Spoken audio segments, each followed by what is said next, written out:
Hi, Tanzanites. It's your girl, DJ Miss Tan, aka Tanya Cummings. I know it's been a while, but I am back and we are doing our Father's Day series. It's okay, Dad.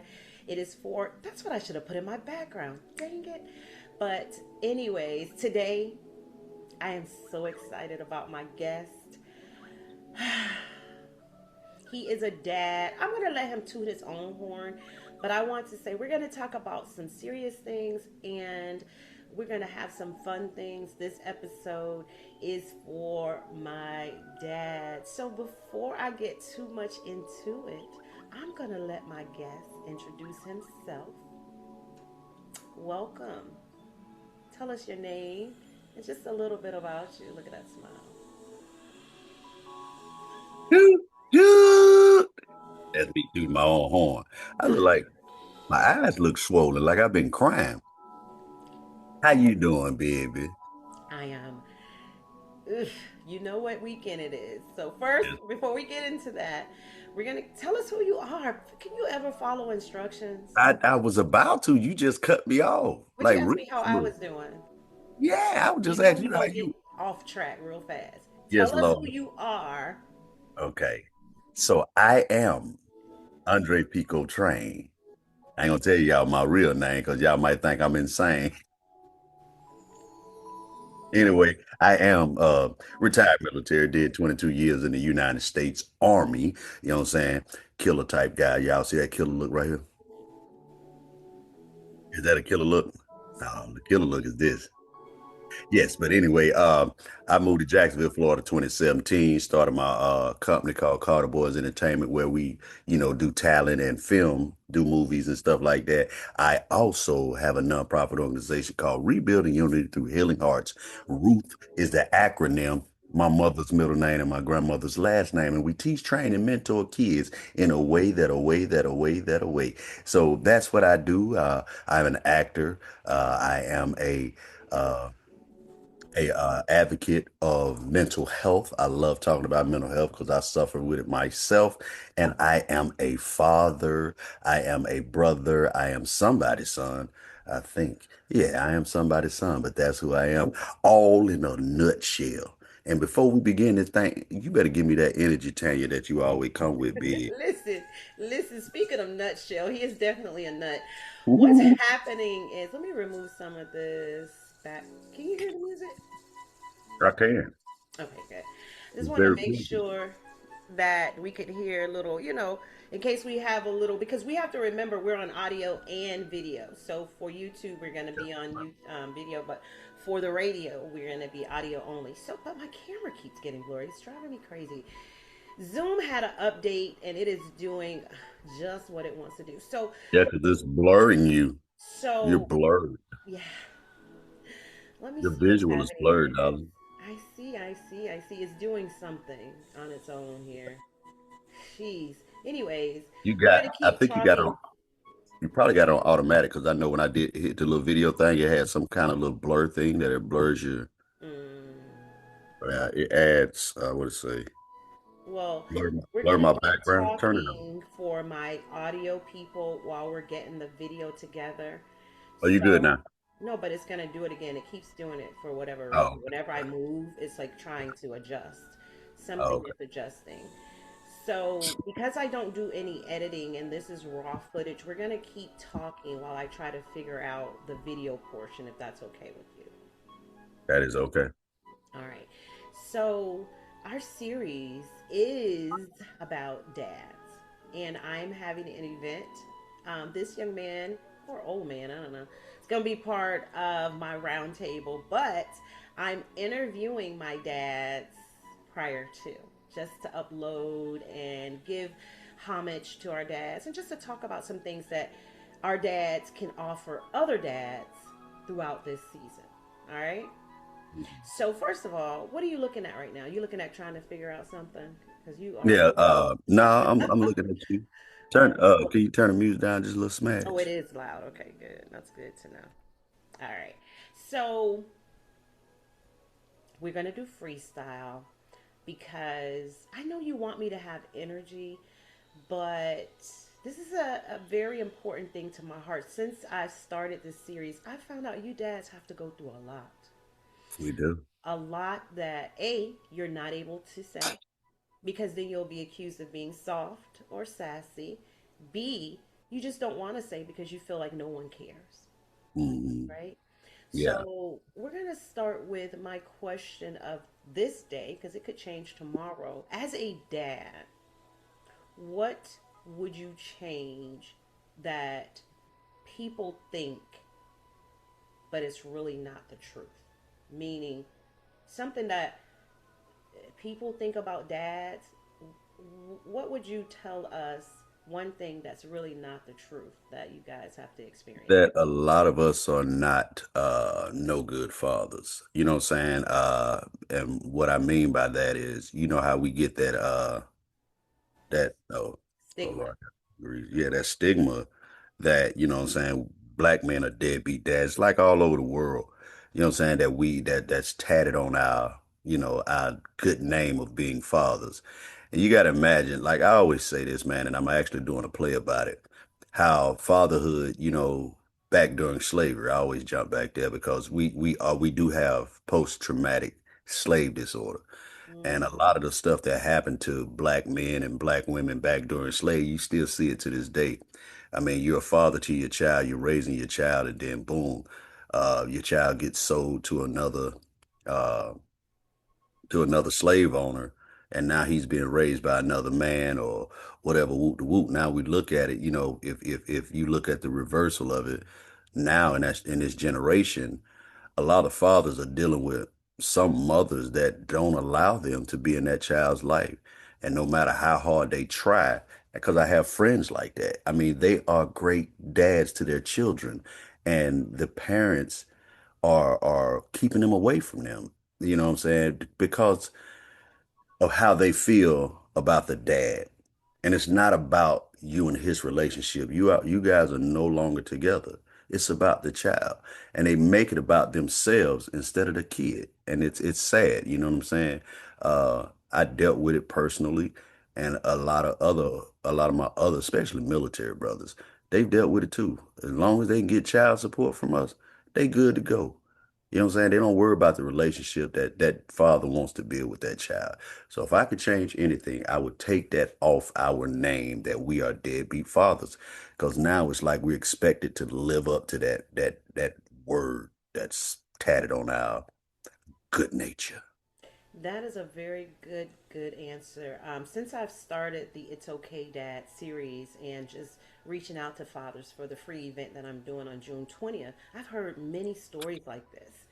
I was literally at an event and this dad said, I paid child support so well, they gave me money back at the end, and I haven't seen my daughter in 13 years. Yeah, That when he left the mom, she promised to make his life miserable, and she's done just yeah. done just that.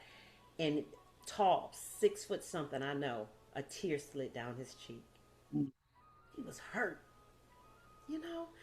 As a daughter, I experienced the same. God rest my dad's soul. My mom's not here to tell her version, but my parents got divorced when I was 9, and I was a daddy's girl.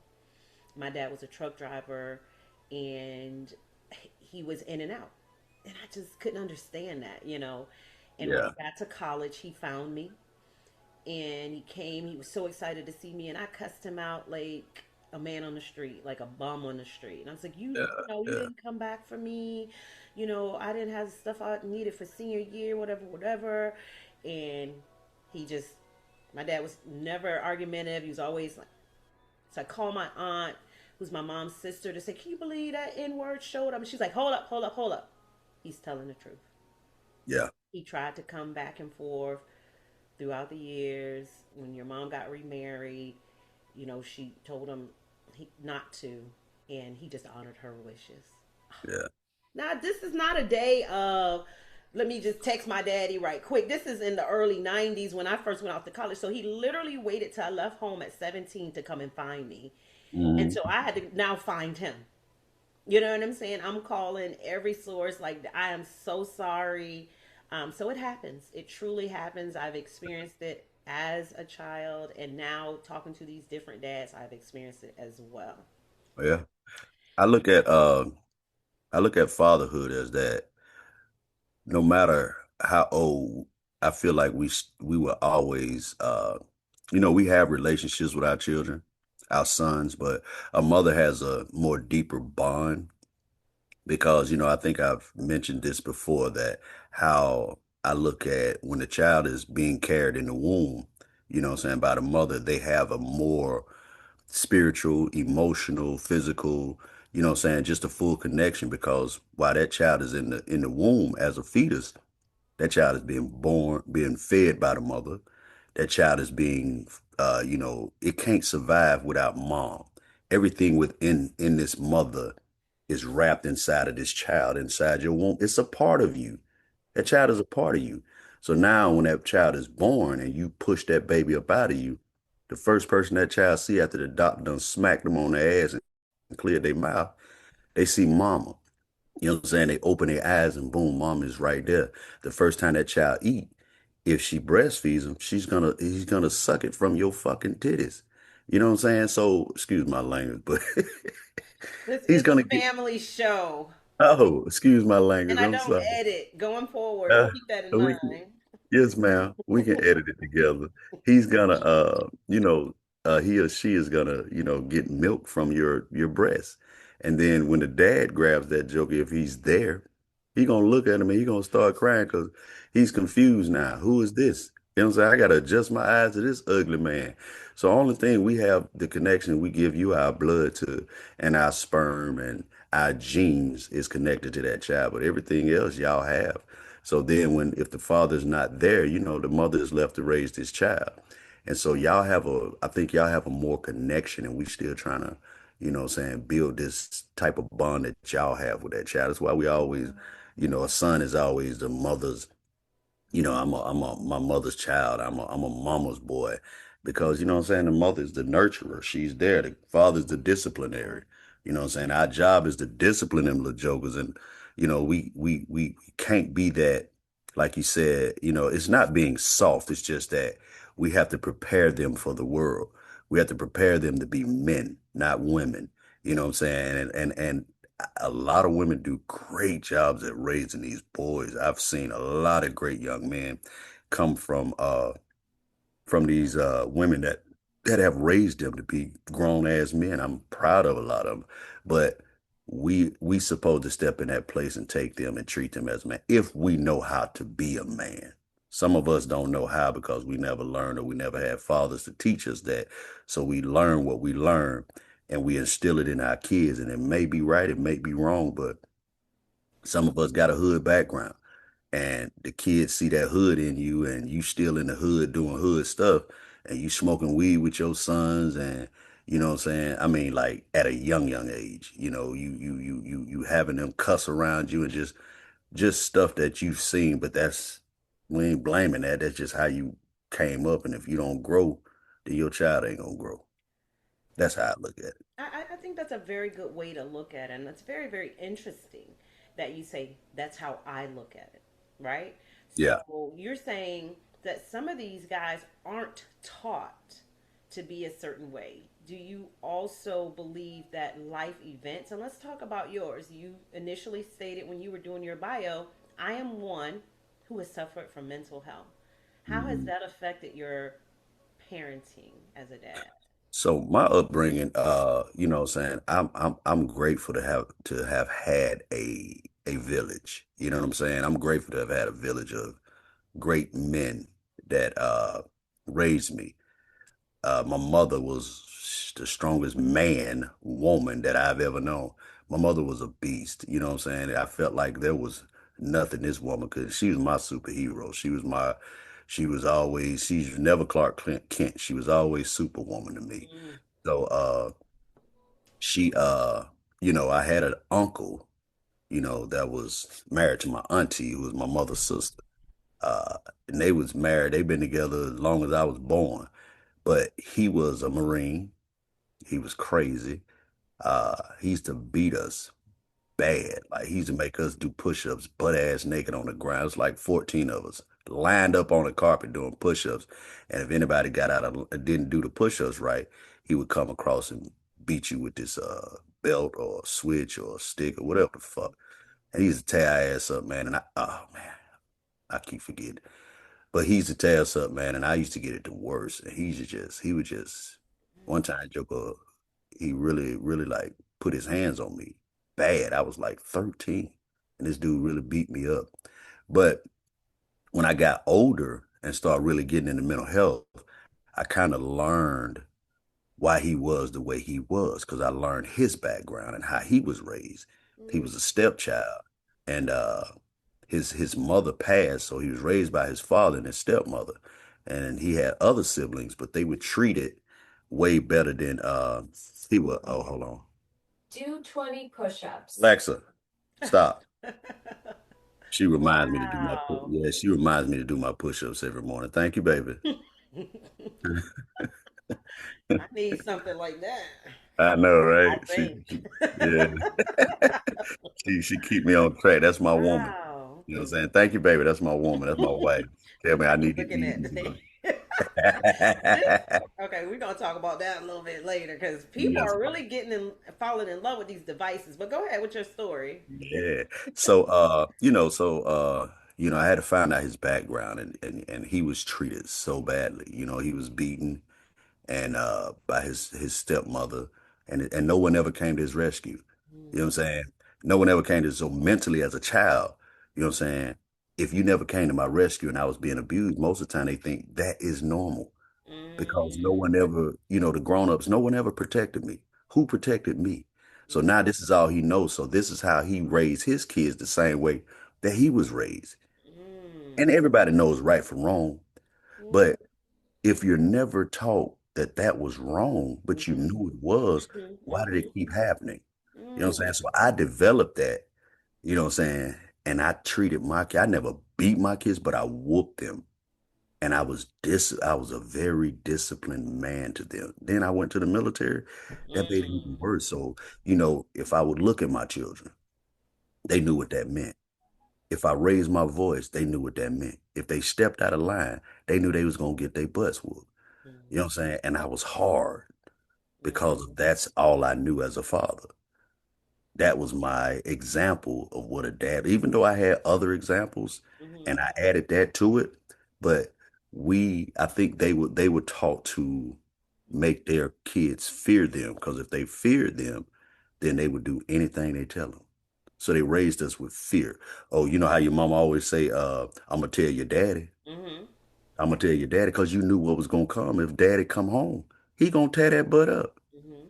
So you was scared to get a whooping. You was scared of daddy. So that's what I thought, man. But to this day, my kids respect me to the Now fullest. that's what I was about to ask you. Do you think that they necessarily didn't think it was fear, but that it was respect, but it was actually fear?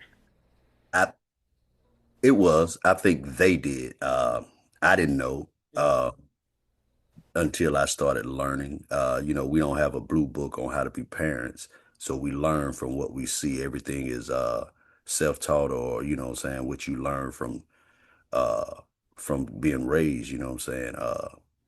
So it's what you see in the household. If a child see this daddy beating his mother, you know what I'm saying, his whole life. And every time he speaks and say, Mom, why dad keep beating you, like hitting you like that? That's not right. And she said, Oh, baby, that's just how he shows how he loved me. So, you know what I'm saying? Now they confused as a child and probably get raised up and think it's okay for a man to beat on them because that's love. Mama never left. So hmm. I think they do look at it as a you gonna respect me regardless, Mhm. but fear, I'm gonna make you fear me as well. It's that slave junk. What did Master do to these big buck black men? He would make them fear him. They Mhm. would beat us. They would beat us so bad to make to where we feared them so bad. We didn't want no whooping from Master. So what did we do? Anything Master told us. If Master look at us sideways, Mhm. you know what I'm saying? We ain't gonna look him in his eyes because guess what? If we did, we would get beat. Mhm. So it's a slave disorder that we're dealing with to this day. And that's all they knew growing up. is if you beat that child, he's going to respect you, like you just said, and he's going to do whatever you tell him to because you the master. I mean, but so how do you know your kids don't fear you? How do you know it's respect? Well, cause I asked him actually, I asked him, They but might be scared to tell you. I, yeah, well, now I don't think they are. They're adults. Yeah, they're adults, so Okay. they're able to speak their mind now. You know what I'm saying? And I actually one day I was downstairs, one of my homegirls, and we were smoking, and I asked her that. I said, "Hey, I wonder if my kids, we were talking about just mental Mm-hmm. health stuff and childhood stuff, and I was like, I wonder if my kids. I never asked them that question. Do they fear me, or do they love me, or did I raise them right? Do they feel like I was a bad dad?" And right when I said that, Mike walked in the door with his girlfriend, and I asked him, and he said, "No, Dad, he was a great dad," and that made me feel so good. I almost cried. I gave him a hug. Mm, that's Yeah, sweet. yeah, I think that's the best feeling ever as a parent. You already know my son's no longer alive, but yeah. before he passed away, he came to me and looked me in my face. It's as if God gave me this gift from him that I'll never have to wonder how he felt. And he goes, "Do you know what YOLO means?" And I'm like, "Oh Lord, where's this conversation going?" Mhm. And I was like, "Yeah." He was like, "No, you don't." He said, "You are a great mom. You are a Yeah. great wife. Dad fumbled you." He said, "YOLO mom means you only live once." And Mhm. he said, "You have taken care of me. You've taken care of Jada." Now, if he's 21 at the time, Jada's 4 years younger. You do the math, about 16, 17. I can't think. And he said, "You were the greatest mom ever." And Yeah. oh man, I can imagine how you felt as a dad because, like you said, as a mom, I mean, he was my first love. Even though I loved his dad, he was my first love. Like I couldn't do no wrong in his eyes. Yeah. He was my Yeah. biggest fan, my biggest cheerleader, and God sends me his friends every now and again to say that boy talked about you all the time. So that is the greatest feeling. I was very much the disciplinary one. I was very much into wanting him to be different than his dad and go to school and have a trade. You know what I'm saying? So I was straight laced, disciplined all the time as well. When loving him. So I always wondered, just like you in that moment, did they think I was mean? My daughter will joke on me sometimes and go, "Ava just don't know." My grandbaby, my son's daughter, like she getting a nice version of you because you were so, so tunnel vision. So I'm glad that you've experienced that and that you really truly had that conversation, because when my grandmother believed in beating us. She beat us with water hose, like she Yes, beat us with Lord. water hose, you know, and she fed you. And I used to tell my mom, it was no love language for kids back then. Like this kid may need gifts. This kid may need compliments. This kid may need, you know what I'm saying? That love language thing. I fed you, I clothed you, Mhm. and you didn't, and I had you. I didn't abort you. Was the type of love that we received, and from my mom. My mom's mom was not the warmest. So my mom, I remember in college going, "I love you," and she would go, "Mm-hmm, all right," And so Yeah. one day I cried. I was like, "Can't you just say you love me back?" She was like, "I love you." Like, what do you mean? Don't I send you a care package? Right. Did I not give you the best of the best? And I'm like, "Yeah, but I just need to hear it." So I think that's a great thing that you've experienced in spite of what Yeah. the abuse that you did overcome. Yeah. Yeah. It was So rough. how did that shape you? So we know how that shaped you. So let me just ask again then, because I'm a bit. So you said it shaped you Yeah. to do it or to not do it or to do it a different way. It shaped me Meaning the so. whooping. So at a young age, I did it. You know what I'm saying? I still whoop. If they get out of line, I whoop them. But now, well, my other two, I never really, I didn't whoop. I think Jawan got more whoopings. My oldest son got more whoopings than anything. My nieces, my nephews, they all respect me. And that's a great feeling. They get disrespectful at times, And now it's to the point where when they get too out of line because they lost, if I feel like they lost and they get too out of line, a lot of times you have to learn on your own. So you got to learn to let go and let God. And that's how I've learned to do it. Like if you step out of line with me and you disrespect me, you know what I'm saying? I'm gonna come at you in a way and I'm gonna tell you. I'm gonna say, you know what? I ain't got nothing else for you. I'm gonna always love you. I'm gonna always be here. But you gotta learn on your own. You're gonna have to bump your head a few times in order for you to get it. That what we're saying, ain't nobody trying to you know what I'm saying, control you or do this or do that. We trying to help you. We learn from experience, and you haven't experienced nothing yet. Hmm. But we trying to give you that soft cushion to fall on when you do fall. But you're gonna have to hit hard. And that's the only way they're gonna learn is to hit hard. Because we had to. So even though I would tell you this, even though my uncle was the way he was, now I understand why he was, and I understand why he did a lot of the things that he did. When a child disrespects you, your child, somebody that you raised and you spilled all your love and everything into, I would do anything for you. I would die for you. Mm. And you have the audacity to sit up here and say these words to me. Mm. You know what I'm saying? Like I'm beneath you, like I'm not, like I'm a stranger in the streets, and I would die for you. Mm-hmm. That's a lot. Yes, You know what I'm saying? for sure. Jesus died for us all. Mm. You know what I'm saying? Not saying we Jesus, but Mm-hmm. bro, I am your earthly father, and I'm the one that gave you life. And you come at me like that, I'm glad I never had to experience that from my Mm. children. Right, So when right. I experience it from somebody else, like these kids to this day, you know what I'm saying? I look at them and I pull them to the side and I talk to them. You know, you're disrespectful. A lot of these kids, they look at their parents, they don't understand us. We understand you. You know what I'm saying? This culture is different, but we understand you. You know, country living is the best living because country Mm-hmm. folks are raised with respect. Mm-hmm.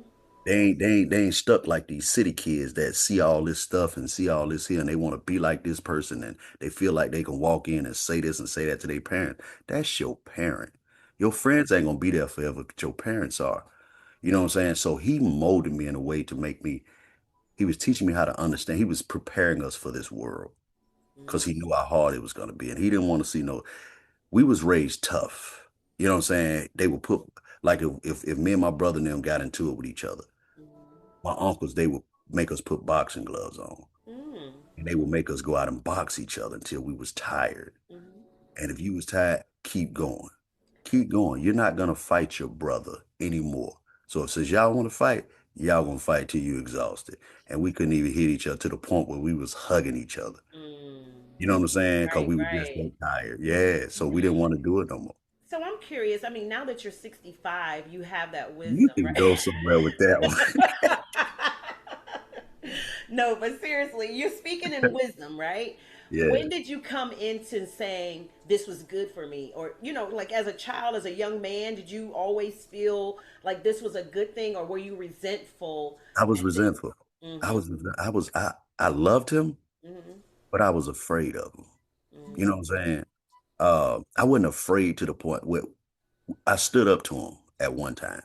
Uh, and after when I stood up to him, I was 16. It was when I would tell you I was going to the mall, me and my homeboy. I was a little gang member, so I was a crip. So me and my little crew. wait a Uh, minute now. Like you oh can't yeah, just throw that out. I didn't know that. Like this for yeah, real, for real? yeah. I was a gang member. Oh, I am not affiliated in any type of way. I did not know that. Let me put this disclaimer in. I've been knowing you for all this time. You ain't never said that before. But Yeah, what do it's you my mean who past. was? It's my past. Okay. I mean, you know, Okay. I'm not active because you know what I'm saying I am no longer. Shut Oh, up. did your little light come up? What? Is that on mine? You don't see that little light around? No, I don't. That is Man, that what? is crazy. It's heavenly. You'll see it when you get it. It's nice. It look like a one of them little ring cameras. Wow. Yeah, it's cute. It might have came up on my end. I don't know. It's doing what your phone was doing, your thing was doing. But but yeah, I was in a gang and me and my partners, we had went to the mall and like from let me see if I can give you like from our bike ride in Mississippi from the mall to where I live, it would probably be like riding a bike from here all the way to Roosevelt Boulevard, put it that way. Mm. So we went there, went to the mall. Now we was in there stealing, yeah, you know, doing some stupid stuff. And so on the way back, my uncle was looking for me because my grandma was worried about where I was at. We didn't have cell phones back then. So my uncle was at my best friend's house. And I go to pass the street and I see his truck and he looks down and he sees me. He said, yell it out real loud. And I looked down and I was like, oh shit, shut, shoot. And so it was like five of us. So they're like, cuz, you good? I said, yeah, man, that's my uncle. They're like, all right, you straight though? Yeah, I'm straight. So I go down there, ride down to my uncle, and they was about to come. And my uncle was like, y'all go back. And they look, you know what I'm saying? And then I said, y'all go ahead, man, I'm good. So my uncle said, get off the bike and give me 20 push-ups. He said 20, but in my head, I heard him say 10. So I dropped down in the middle of the street, started doing push-ups. Boom, boom, boom, knocked out 10. He was like, where you been? Your grandma been looking for you. Rah, rah, rah, rah, rah, rah. So I started doing a push-up. My uncle took his foot now. My uncle was 200 and probably 50 pounds, 6'3", big old dude, solid, and can fight. He stomped. I was probably about a buck 05. Unc took that foot and stomped me in my back. Pow! I hit the ground and he just kicked me in my chest. Boom. And I'm like, oh my God. So in my head, I'm like, he finna kill me. So I jump up and I start running. And then I fell in a ditch. He caught me, he grabbed me by my back, picked me up, threw me up against his truck. Boom. And he said, God, pick your bike up, put it in the back of the truck, and you better not scratch my truck up. So I go to grab my bike, and when I put it in the back of the truck, you know what I'm saying? Now I'm already hurting. So when I picked the doggone bike up, it was like, so I scraped his truck a little bit. Man, that joke grabbed me and he hit me in the back of the head with like his hands was probably about two of mine, smacked me. And I was like, oh my God. He said, now get in my truck, get in my truck. And so when I go to get in my truck, my oldest brother was in the truck. I'm like, dang. So I'm sitting in the middle and I'm looking at my brother like, yo, if I run, he won't catch me because I know these woods. I hit these woods, he ain't gonna find me. So my brother, I'm looking at my brother like, help me. What? Yeah, and so my uncle gets in the truck and he said, your grandma been looking for you. You ain't nothing but trouble. You gonna go to jail by the time you hit 16, you're gonna be in prison and you gonna do this, do that. He took his fist and he punched me in my jaw so hard. And I was like, oh my God, he finna kill me. So he pulled up the street to this place called the Frog Pond and stopped in the middle of the road and my uncle just smacked me about 10 times.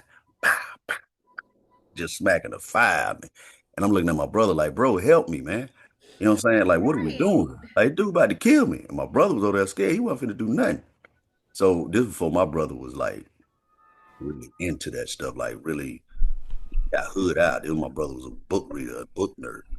So man, he just beating the mess out of me. So he bring me to my grandma's house. And it's all of us in there. Like it was like six, it was a lot of us. So it was probably about 14, 13, about 14 of us in there.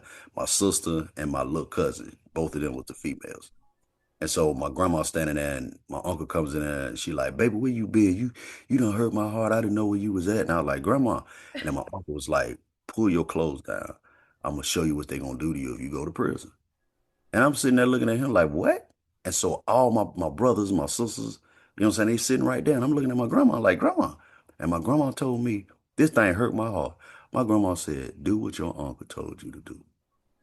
And I was like, are you serious? And he said, pull your clothes down. He said, if you don't pull your clothes down right now, we can go outside and you going to fight me. And I looked at my uncle. I said, well, we going to go outside and fight because I'm not pulling my clothes down. And that joker jumped up. And he said, don't you ever talk to me anymore. I am no longer your uncle. Da da da da da da da da da. And I was like, okay, cool. And I walked out. Yeah, I told my mama what happened. My mama told that joker, you ever hit my child again, I would kill you. Michael, each year Mhm. there is a new story. Like when I think that I've heard it all, let me Yeah, just pick my jaw up right quick. Hold on. yeah, baby. What? What? Okay, what was he gonna show you? I just gotta make sure. Look, you know what? When I got older, I used to ask myself the same thing. I used to be like, what was he gonna eat? What you And you think? never talk to him again to this No, day? he did. He passed away. He was killed. God gonna come and get you when you do wrong by his children. But he was on a motorcycle going to work. He was working at a military base, and he was going to work, and this white boy, coming from Biloxi, Mississippi, had fell asleep in the car. He was 16, and he drifted to the left side of the road, hit my uncle on the motorcycle, and it hit his main artery. He died on contact. My, He was I 50, I got think he you. was like 51 years old. And this was how much longer after what happened, y'all? I'm just so out of, I'm outdone. I was in the military after he did that, after he passed. It was like 2000, I think 2004 or 5, because I just got back from Iraq. When you analyze it at this age, and you look back, why did he say never to speak to him again? Like, or as a Because I child, heard him. huh? I disrespected him. I was the first one to stand up to him. To say no? Yeah, to say no. Yeah. So, My cousin them got it worse. So if you imagine if he did that to his nephews, you know what I'm saying? My cousin them, man, they used to love when we used to come over there and get them. You know what I'm saying? They used to love it. They used to be, because if we go over to his house, we clean him. We doing this, we doing that. We was like, man, can we be kids and just play? We got to cut grass. We got to rake the yard. We got to do this. We got to do that. He was very disciplined and very firm. And he was an abuser. I got some, oh, you child, I think got some, he sexually abused your cousin? I mean, I, that's. I no, don't even care. no, I'm so outdone at how much SAN is done in families yeah, that the families know about, and it's the norm, or they yeah, just afraid of that. I don't understand. yeah. I don't And, understand. and see, I never talk about this publicly because I don't want my auntie, because she worshipped the ground that man walked on, like still to this day. And that's her what brother? No, that was my auntie's husband. You know what I'm saying? He's not a part, he's not born from my grandmother. He was married into the family. You know what I'm saying? But back then he was a strong man. He handled the one thing I loved about him, what I learned from him and what I took from him, is that man was a man. Regardless of all that, that was in the past. I pushed that to the side because I learned to understand why he did the things that he did. You know what I'm saying? He needed help and he never got it. He needed help from a child to when he became an adult, and he never got it. You know what I'm saying? So he was a lost child. You know what I'm saying? So what he did, it was anger all inside this man, and he took it out on the wrong people, the people he loved, because he thought that love was that, because it happened to him. And then they told him they loved him all this time, but no one never came to rescue this man. I was rescued. You know what I'm saying? Like my cousin then was rescued, but no one came to his aid. And he was like treated like a only child. But that man, that was his way of loving us. He did have love in his heart. He was a great man. He taught me how to work on cars at a young age. He taught me how to fight. He taught me how to handle money. Like he was the first black loan officer in the state of Mississippi. The first black, what I'm saying, in Hattiesburg. You know what I'm saying? The man he was a great he was a great mentor. You know what I'm saying? He taught me a lot of stuff, how to talk to people, how to stand up to folks. I've learned a lot from him. So all that right there that I got from him. Mine is the abuse. I can push that shit to the side because I'm grown now. You know what I'm saying? What happened, what happened. But I'm able to understand why he did what he did to be able to change myself and develop myself to be a good father to my children. So now my kids are all around me. You know what I'm saying? They love being around me. They respect me like a mug. You know what I'm saying? They forgive me for the other two. They were guinea pigs to me being a father, my first two children, because I didn't know how to be a dad. I was 20 years old trying to be a father. With You know all what of I'm saying? that. Yeah, I was a child raising children. Mm-hmm. You know what I'm saying? I want to live my life and have fun and see what this world has to offer. For sure. But I got kids to raise. So now I have to slow a lot of that down.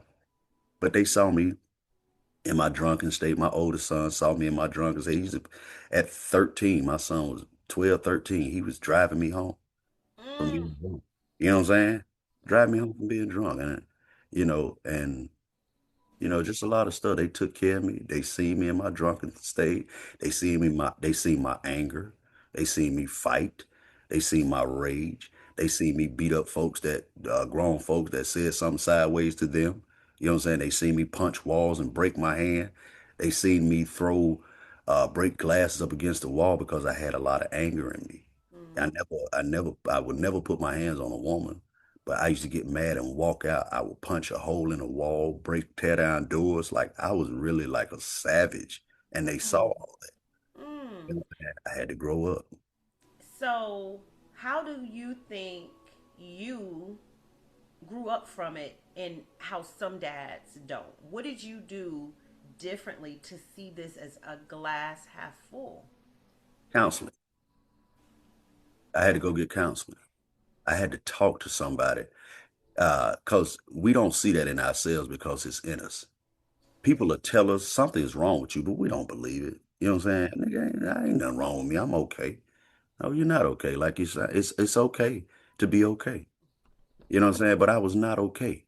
And then when I went and finally said, let me go seek some counseling. After all this stuff I went to combat with and coming home, I was a changed man. You know, I didn't know my kids anymore because I've been over here doing this for 18 months.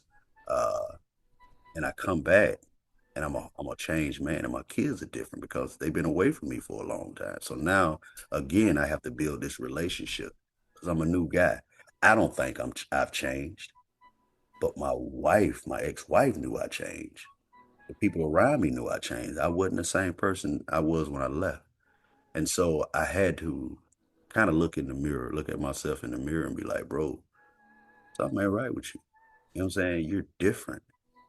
And then when I found out I was different and found out why, now, like I tell a lot of folks, when you go in these counseling sessions, these people give you the tools, you know what I'm saying, to be able to fix you. You just got to take them tools and apply it. And once you apply it, because the only person that's going to heal you is you. A person can talk to you all day and tell you to do this and do that and do this and do that, but you have to do the work. And if you don't do the work, you're going to stay right there in that sunken place that your ass been in for the longest. Okay, so you did Michael Jackson, looked at the man in the mirror. Yes, ma'am. But there are a lot of men that look in that mirror and go, yeah, something ain't right, but I ain't going to no counselor. What was that moment that said, yeah, something ain't right, but I want something different. I want to be better. What happened? I had to drop that ego and that tough guy attitude. Um, one of the biggest thing, you know, my ex-wife left me. I was alone. I was stuck. My kids was gone. It was just me. Mm, And I was out here in this world trying to, you know what I'm saying, trying to mask everything with alcohol and fun and partying and women. You know what I'm saying? And I masked everything that I was going through. And then once the noise got quiet, that's why we meditate. mm-hmm, Once the noise got quiet and you was alone with yourself and mm, everybody was gone and it's just you really learn the person who you really, really, really is. And sometimes you don't like that person. mm-hmm, You know what I'm saying? You want to become a better you. So when the noise was turned off, and I used to swear to God, I used to sit in my apartment when I was in New York or wherever I was at. I used to sit in my apartment on my floor with a whole bottle of Hennessy, playing slow music, crying. I used to drink a whole Hennessy a day, crying, bruh. And I used to call my cousin. You can call my cousin right now. I used to call her almost every night on the phone crying to the point where when me and her got off the phone, she used to call me over and over again and I wouldn't answer the phone because she thought I probably done killed myself. mm. That's how Yeah. bad it was. I Mhm. still think, and I'm going to ask you again, you know how I am. I'm an Yeah. overanalyzer. I still want to know, yes, you were alone. Yes, you were, you know, with these thoughts and yes, you didn't like yourself. Still, for my dads out there, what what else? I mean, is there, I don't know why I think there's something else that has to click to say that stigma is not real. That doesn't make you weak to go. It doesn't. What could you tell my dads to say, it's worth it? Or what can you say to them to like convince them if they're at that last drink and they're looking in the mirror and it's like, I want something different, but I don't know what to do. How do they even start to get counseling? What if they don't have insurance? Like, what do they do? What is the next step after saying I want something different? Yeah. It's if you don't have insurance, there is free counseling that you can get. I sit on the board of the Northwest Mental Health, Northwest Behavior, over off Edgewood Avenue. You know what I'm saying? Call me. I give you the info. One of the president, he does every, I think, second or first Saturdays. He does a at 10 o'clock in the morning. He does a call with a lot of brothers. It's the Black mental health counselors of Jacksonville or something. They're older brothers, and they've been mental health doctors forever. And they'll get on the line with you, and they will talk to you and help you in any way that needs help. There are free counselors that you, and a lot of folks don't know that. There are organizations out here that we don't know anything about that would give you free counseling without insurance because they get money from the state to be able to do that. You know what I'm saying? If you got Medicare or Medicaid or whatever, you know what I'm saying? They'll help you out. But I think the first step is to realize that you have that problem. You know what I'm saying? Once you realize you have a problem, a lot of us don't think we have an issue or a problem. But if someone continuously tells you that you ain't right, bro, something ain't right, get off your AWS and go seek help. Because if you break, it's too late. You know Mm-hmm. what I'm saying? If Mm-hmm. you break, it's too late. And that's one thing I was afraid of. That if I was gonna break, because I was on the breaking edge, I used to, you see these knuckles, you Mm-hmm. see these Mm-hmm. bruises and scars and Mm-hmm. stuff. That's war wound. Look at that hammerhead right there. You know what I'm Mm-hmm. saying? These are war wounds, man. We fought, and Ins- we fought. insert the number so I can make a short right here for them to contact. You know it off the rip? I have, if I go through my phone and get it for you, Yeah, yeah, uh, yeah. before we're done. So those But knuckles, you're saying you used to punch the wall? I used to punch the wall. I used to break my hands all the time because I used to get so mad. I used to punch a wall, and I used to spring. I broke it one. Well, I broke it one time fighting, but I used to continuously, like, both of my knuckles. I sprung them Mm. punching walls. And I had so counseling, how did counseling, we'll just start right there, make you stop breaking these walls? Because counseling makes you look deeper into the person that you are. You know what I'm saying? It makes you. They call Intros. it's this mind thing that they do. They make you they have you close your eyes. And when you close your eyes, they start speaking. It's like meditation. They'll sit you in a meditation mode and it'll take you out of the world, basically. Uh, they'll say, close your eyes, now breathe. And once you start breathing, they they say they give you stuff to look at. Now I want you to visualize this wall that's in front of you. And within this wall, what I'm saying, there's a barrier or the whatever. I want you to break through that wall and go forward. And as you go forward within this wall, I want you to blah blah blah blah blah. Now you so focused on of what they're saying. You know what I'm saying? You don't think about nothing else. You're only thinking about what they're saying. And once they take you out of that, now they bring you to your worst trauma. You know what I'm saying? Once they get you in a relaxed mode where you're now so focused that you know how sometimes people are talking, you're thinking, and then you start thinking about something else, and now you over here, you're not there, you're not listening. They make you listen, and you're focused, and you're so focused that when they tell you to go to this dark place, you go. And then when you go to that place and start talking about it, now you start getting more comfortable of the situation that you're in, and you start understanding that, dang, Are this is you on a couch? how Are you on a you couch? yeah, you on the couch, you probably even laying on your back. You know what I'm saying? They get you in the most comfortable mood where you can relax. You can lay on your back, you can sit on the couch and lay down. I laid on the couch. One we did it one time. I was laying on the floor, and it was a group of us, and we was all laying on the floor. And the lady, you know, had us come. Like the first time I did it, I couldn't see nothing. I couldn't see past that wall. Mm, I had just came back from deployment. All I seen was like blood and mm, darkness and death and stuff. So I kept my eyes open because I was afraid to close them again. Because she mm. took me there. You know what I'm saying? So it'll mess with you, and you got to do it a couple of times to get your body and your mind used to it. And once you learn that how to control this, Mm-hmm. you know what I'm saying, and that's what they teach you, mind control. Once you learn how to control this, man, you good. Now it'll make you want to want to go and seek help because it works. You know, Mm-hmm. something different. It's something you never tried before. It's a tool. You start feeling better. Yeah, you start feeling a whole lot better. And when you start thinking, when you start going back to that dark place, then you result to that tool that they gave you, and it Mm-hmm. takes you out. So you had many years of, as a child of being abused and different things like that. How long did counseling, how long, how much counseling did you have to do to feel some results?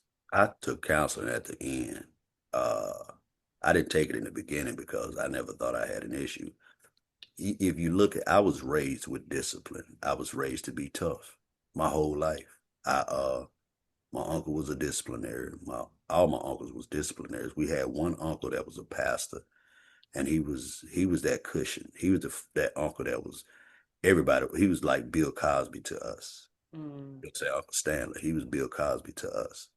My Uncle JP, he was around our same age a little bit, but he was that guy we wanted to emulate because he had all the girls. You know mm, what I'm saying? So we had great father figures in our life, but they were never wrong. It's like the strongest people in our family was the women. mm, You know what I'm saying? Like them was old school, strong ass women. You know what I'm saying?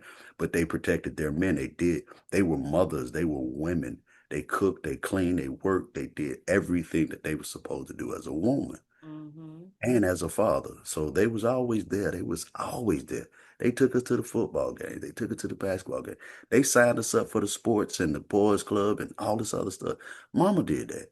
You know mm-hmm, what I'm saying? mm-hmm, So, even if I wouldn't have, and my father now, mm, he was there, but he was a really nice guy. You know what I'm saying? He didn't have to whoop us. We respected him so much and respected our mother whooped us more than pops. mm. You know what I'm saying? Pops protected us though. So yeah, I had to get that. And you know what I'm saying? It took me a minute because, back in the hood, we always, we don't need no counseling. Ain't nothing wrong with him. You know what I'm saying? Counseling too expensive anyway. We thought Mm-hmm, that, we mm-hmm, couldn't afford it, for you sure. know? So didn't nobody take you to no guy. Ain't nothing wrong with Mike. He just a little slow. Mm-hmm. Yeah, I could see What? that. No, I'm just kidding. So, I mean, so for my dads that do have insurance, are they able to take advantage of the program as well? Because They are. even They even are. the copay can be too expensive for guys. You know what I'm saying? For some insurances, every time you go, it could be $25, and that could be something they can't afford, and that could take them away from, Yeah, there's no copay for this one. You know, can they use their insurance? they can. They Oh, can. okay. They can. If they call, and it's a website. I will send you the phone number. And then I text Mr. Washington to get the line, uh the call in for that date so I can make sure I have it. Because one of my partners, his mother died in front of his house, Mm. in her car. She overheated or something like that. I'm probably saying it wrong. She was sitting in the car. It was so hot here in Florida. It Mm-hmm. was so hot, and she sat outside in the car, and she what I don't know what you call it, but Overheated, heat yeah, exhaustion. yeah, heat exhaustion, and she passed away, and she was out there for 3 hours before anybody found her. He was inside on hhis computer working, and she was out there dead for 3 hours. Guess who found her? Let's say the child. His children Mm. coming home from school. Ah. Yeah, so I had to talk to him, and man, that was a painful thing for that brother. And So, I mean, let's talk about that. We know that you loved your mom, and your mom, recently passed. What? It's been a couple of years now, yeah, about and 4 years, I believe. 4 years. Has it been four Maybe, years already, Mike? maybe 2022. Yeah, my mom was 2021. God, it has been, it's 25. Yeah. Because That's, Chris died what, 2021? you Yeah, got Chris me. died in 2021, yeah. Okay. So she died right after Chris, right after I damn near healed from Chris, she passed. Hmm. Yeah. So it's Mother's Day weekend. And, I talked to another dad. The name of his podcast was The Motherless Dad. His, Hmm. he did not have the relationship or know his mom. His mom passed away, at a very young age. How, you know, does that affect you now when it comes to parenting now that you've lost your mom? So, let me just ask a different way. So, with grief Hmm. and dads and not being allowed to grieve out loud, how do you think that affects men when they lose a loved one? Because, society wants men to be strong and not cry and continue to go to work and continue to parent and, provide for the family. They don't get the time they need to grieve. I can't speak for other men, but I would say to me, and I can't because one of my best friends, when his mother passed, uh, you know, I came over his house and he was sitting in the dark, and me and him, we had a conversation and we talked, and he cried. We cry in front of each other. We that just that Wonderful. close. You know what I'm saying? It's okay for us to cry. Yes. You know what I'm Yes. saying? And we have those moments, you know what I'm saying? Like, it's I'm a man regardless. You know what I'm saying? I know who I am. You know what I mean? So if I cry in front of my brothers, I'm not afraid to cry. You know what I'm saying? If I shed a tear, at the same time, try me. You know Mm-hmm. what I'm saying? Don't let the tears fool you. You know how we say it? Don't let the tears fool you. You know what I'm saying? Mm-hmm. But we were there for each other. Mm-hmm. You know what I'm saying? And when his mother passed, that was his mom. You know what I'm saying? He from Mississippi too. So we have this bond. The Southern folk got a certain bond. Mm-hmm. And when especially when you got these strong mamas. But we cried and we talked about it. And I couldn't imagine losing my mom. So I called my mom after that. But when my mom passed, I think I've already uh I had already kind of fixed my mind to accept the death of a loved because we all gonna die one day. You know Mm-hmm. what I'm saying? We don't know when, we don't know how, but we all gonna die one day. And so with me being able to accept that, that she's in a better place. She was in pain. She was suffering. She wanted to go. Mm-hmm. And so I was able to cry, get it all out of my system because I give myself a day. Once a month, I give myself a day to let it all out. Oh, that's wonderful. Get it out the way. Cry, bruh. Be by yourself. You know what I'm saying? For sure. People will call you, interrupt your thing, but sometimes I won't answer the phone. Folks be like, "Yeah, I text you and called you." Like I'm in my moment. Mm-hmm. I'm folks, y'all. Yeah, yeah.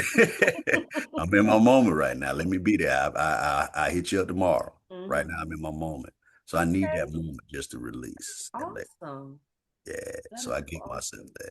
Yeah, give So you yourself would time. recommend that guys give them some, just take it. Like Yeah, it is necessary to continue to be the king that you are, to be the leader that you are, to just take that day. take that day. And it is my goal as the curator of the It's Okay Dad event to erase the stigma behind grieving out loud and taking that time as a dad so that you will be able to still be the super dad that you are. Um, like I said, I'm today years old on the different things I find out that men have to go through because A, I'm not a man.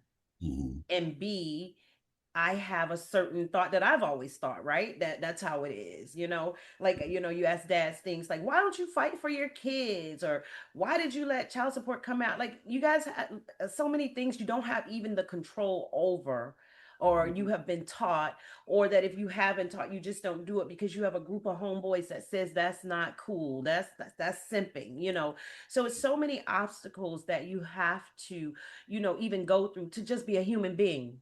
Hmm. And so I want to take this time to say, I'm proud of you. I have learned, I've known you for all these years, Mike, and I am so proud of the person that you are, the man that you are. And I think that we all, I mean, this is a lesson, Tanzanites. We take for granted what men literally have gone through, okay? To be able to show up. I mean, and here's another entity. You're an entertainer. Yeah. So everybody sees you as the singer. I put on my earrings in reference of the singing notes because I really thought this was going to go a way different way today. But look at God, and all it went in the informative way that I truly wanted from my heart. But being an entertainer, I want to talk about that for a second. Let me see. Yeah, I got enough time. How does that affect you, you know, what people expect from you, and like how you're feeling when you saying, I just need this day, but they're expecting you to entertain them all the time? How does that affect you as a man? It don't, because one, it's one of my coping mechanisms actually. Uh, it's a way, it's something that I enjoy, it's something that I love doing, and it occupies my mind and it takes me places because it makes me smile because these are things that I used to sing to my mom. You know Mm, what I'm saying? She'd always have me, if I go to church with her, she'd have me sing. You know what I'm saying? So there are happy things that, how people say, don't think about the bad, think about the good. mm-hmm. You know what I'm saying? And there was no bad when it came to my mom. I swear to God, I'm telling you, my mother was a superhero. So there was no bad when it came to her. You know Yeah. what I'm saying? So I would always think about the good, the great times that we had, and they were all great times. Even if my mother never you would never know that my mama was broke, Mm, poor. You would never knew that we was poor because we never went without. She mm-hmm. always made a way out of no way. So those were the good times that I had. We always had a Christmas. We Mm, always had Easter. We always had a car. We always had food. You know what I'm saying? And I didn't know my mama used to steal clothes for us. You know what I'm saying? So mm, she made a way out of no way at all times. So when I do things that she kept me into, she the one got me into acting. mm, My mother. You know what I'm saying? mm, Because she saw something in me that I probably didn't. And mm, she took that and she said, okay, this is what my baby like to do. mm, Bam, I'm gonna keep my baby doing it. Get up there in that church choir and sing, boy. You got a voice, God gave it to you. Use it. So, I take that and I do it. But before we go, I'll tell you this one thing. When I said earlier about, the things that men go through with the mothers and stuff like that of their children. So, my baby mom, my son just turned 18 yesterday. Proud of him. I've been developing this kid since he was young. I taught all my kids except for Mike. Mike, I taught all my kids how to box. mm. So he's a boxer. He just won his first belt, Wow. yeah, not too long ago. So I Oh. had him in the boxing, started had when he comes here, he goes around the corner to my boy house and he trains him. So you know, this kid is, I had to be different with these two because I've learned more. And I wish I was this way when I was younger. You know Mhm. what I'm saying? A little bit wiser where I can instill it and it'd be a little bit not hard as a discipline, for them to obey. I know it's a bad word to use, but as far as marking their path to where they need to go. Mm, And I did that with them, but it was a little bit different because I was never there. I was always deployed or in the field or something. But I hadn't, when she put me on child support, I was married at the time when I had him. And you know what I'm saying? God knows my heart, so he's already forgiven me. But um I asked him for that forgiveness. But I had me and my baby mom, you know what I'm saying, when she found out that I wasn't gonna go to her, and leave my ex-wife for her, things shifted. And now, I'm on child support. Child support comes to the house and I wasn't there. I was deployed. And my ex-wife got it. mm, And when she saw that, oh my God, it broke her because she didn't know. And he was 4 years old at the time. And so she calls me while I'm out and she's crying and damn, I already knew, but I already fixed my mind to one day be able to tell her, but to accept. I don't went through the pain. I wasn't ready to deal with hers. So once I had to deal with it and it's got over, she accepted him at the end. But during our process of her pain, you know what I'm saying, I had to go through it with her and I had to see that pain in her. And I don't know if it affected my kids or not that they knew about that because, you know, but minus that, now I'm going through it with baby mom because she's not acceptable. We're still in a good place, but I couldn't take my son nowhere because she always wanted to go with us. So I couldn't have no alone time with him. We used to fight over him coming. Like there have been many a times I bought plane tickets for him. She never put him on a plane. You know what I'm saying? I would end up driving down to Texas to pick him up and drive him back for the summer. I would fly him down to here to my mom so he can grow up with his cousins and stuff like that while I was deployed. And then I would come back and spend probably about 2 weeks with him and then have to send him back home. Till it got to the point of paying all his child support. You know what I'm saying? Why am I going through this? So I took her to court. And when I took her to court, they was gonna send her to jail because she was violating the court order. So I was like, yo, I don't want to go to jail. Only thing I want is to be able to have a relationship with my son. That's it. You know what I'm saying? I don't want to have to, you know what I'm saying, act like she has to be everywhere when I want to take my son somewhere because she act like she think I'm gonna steal him or something like that. It was just bad. So then it got to the point of me retiring. So she ended up getting more child support money. And I'm okay with it. It was already getting taken out. I'm not tripping. As long as I can have a relationship with my son, that's all it was about. So I had to take her to court again in 2020. I think my mom had just passed or she was still here, one of them. So I ended up taking her to court. I ended up getting custody of him. Uh, he was here for like 8 months living with me. And he's been with his mom for so long that Mm-hmm. he was still a mother's child. Mm-hmm. He was used to this lifestyle Right. that forcing him into. So now I'm raising him and, we going through whatever. We're having a great time here, but he's still hurting. You know what I'm saying? Because I had to take him from her. When I went down to court to do this, Mm-hmm. I had to take him because she came and checked him out of school because she knew that I had got custody. She didn't come to court. Mm-hmm.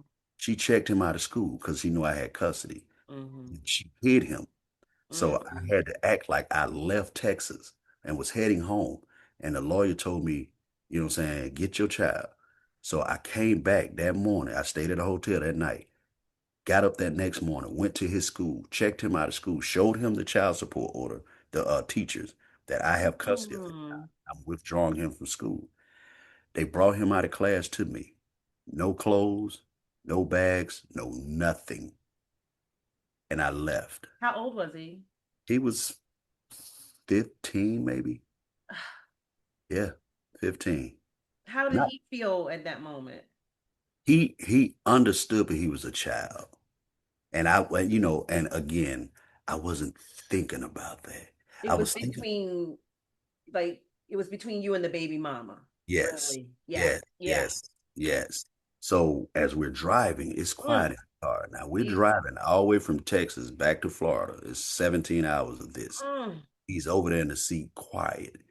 And so he wasn't crying or nothing like that. He understood. I explained everything to him, and he was like, I said, bruh, I know if I go over there to your house, me and your mama gonna get into it. We're gonna get the police involved. Mm. I don't want all that.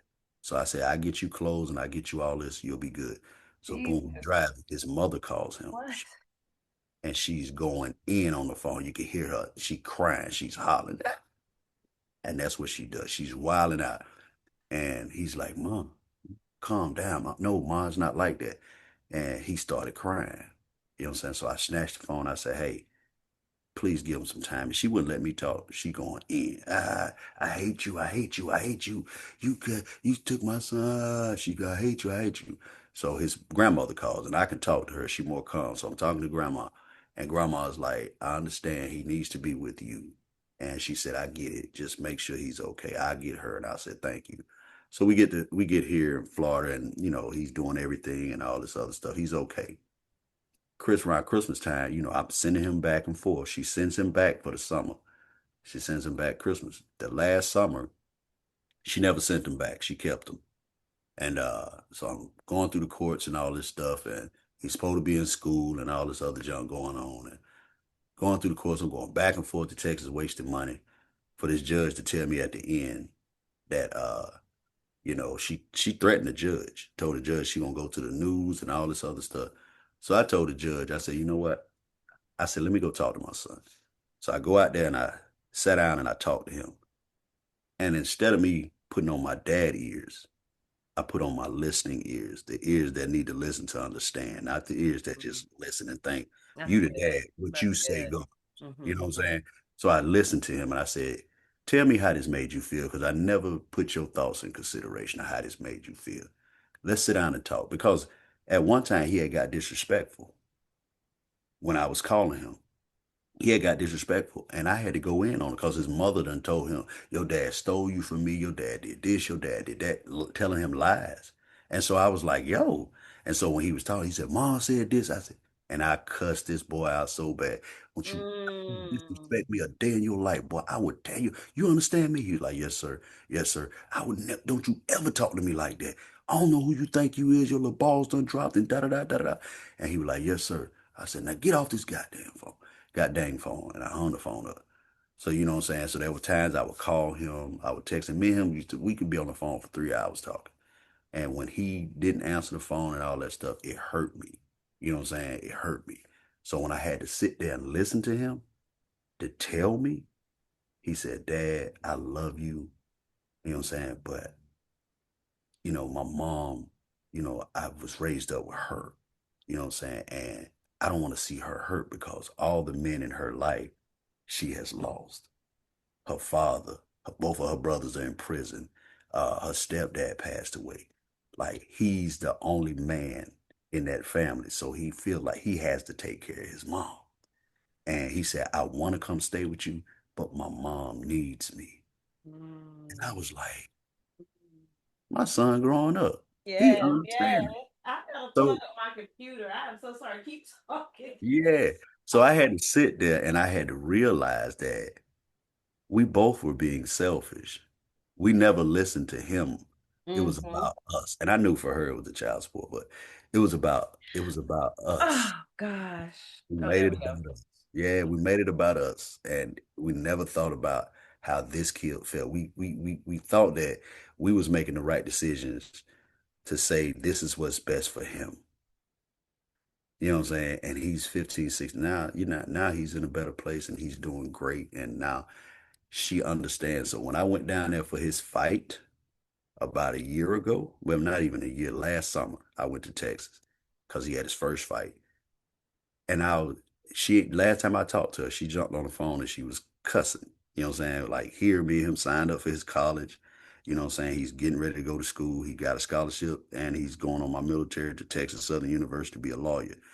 When I had Last time I had talked to her, she on the phone harping, then she hung up. That's what she does. She'll get on the phone, say what she got to say, then she'll hang up in my face.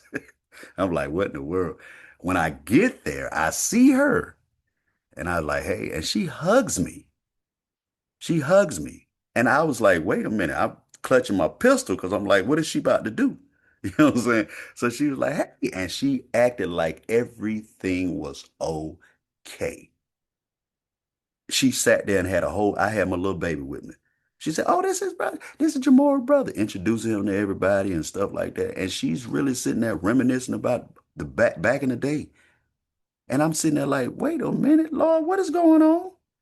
I even went to his house inside. She ain't never invited me to the crib. She didn't even tell me where they stayed. And she thought we were staying. So now her whole vibe has changed. Now I can text her and we can have a conversation now. Because I think she ended up realizing I'm not here to hurt my child. I'm here to goddamn gonna make sure that this boy walks the path that he needs to walk to be successful in life. That's it. And she got it. And he looked at me, he said, Dad, what's going on? I said, I don't know. I was about to ask you the same question. He said, Mom is different now. I said, I see. We was tripping, driving back to Texas. I mean, to California. So, I mean, to Florida. So I just wanted to say that, man. Like sometimes, you know what I'm saying? It just takes, don't give up on your child, no matter how hard or how this woman is. You know what I'm saying? They need us. And sometimes we got to listen to our kids because we think we know everything, but times have changed. I mean, we can listen, but then we take it from there. But women, once they realize that you're not there for the purpose that they think you are, life goes on. You know what I'm saying? You get a new woman, it is what it is. They ain't got nothing to do with you. It's about that kid. Make it about that child. Don't give up on your children, because if you give up on them, you're gonna give up on yourself, and they're gonna resent you for life because you gave up on them. They don't know. They young. They got these messed up mindsets. Their mind don't develop till they 25. So don't give up until they Amen. then give up. All right. Can you hear me now? Yeah, I heard you. For the, I can. I don't know. You see this? It has changed. The screen's done changed.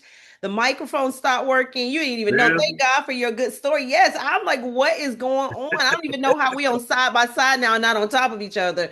This Zoom has a mind of its own. But I tell you what, this has been the most Tanzanites. I know that you guys probably love his voice. I'm gonna have him on in a less serious capacity because every time I have Mr. Carter on, everybody loves him. He is Mike Gray to me in my phone. He is a friend. He is an encourager. This man has risen from the ashes. Like I never knew he had all these things going on. Do y'all know he just check on me like, yeah, I ain't heard from you.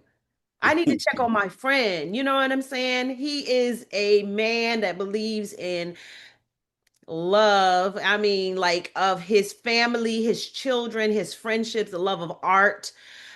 He's well-rounded, being with all the things that he has experienced. I am so impressed today. I didn't think I could ever be even more impressed with you, Michael, but I am so impressed. Regardless of all the jokes and all of the joshing that we do with each other, this is going to help a lot of my dads. I'm trying to not cry because you know I'm a crybaby. I want to thank you for sharing your talents with the world, but just sharing your story. We do have another podcast that we did on PTSD about how that affects us going forward. But Tanzanite, this is the story. Rewind. I'm gonna have to somehow add the phone number in the comments because he didn't give it to us yet, but he did give us the name of the organization so we can look it up online. Please, dads, seek mental health. It helps our families, it helps our futures. Um, and that's just that. I mean, I think we can end right there. This has been great. It's North. Hold on. It's Northwest Behavioral Health. It's 904-781-7797.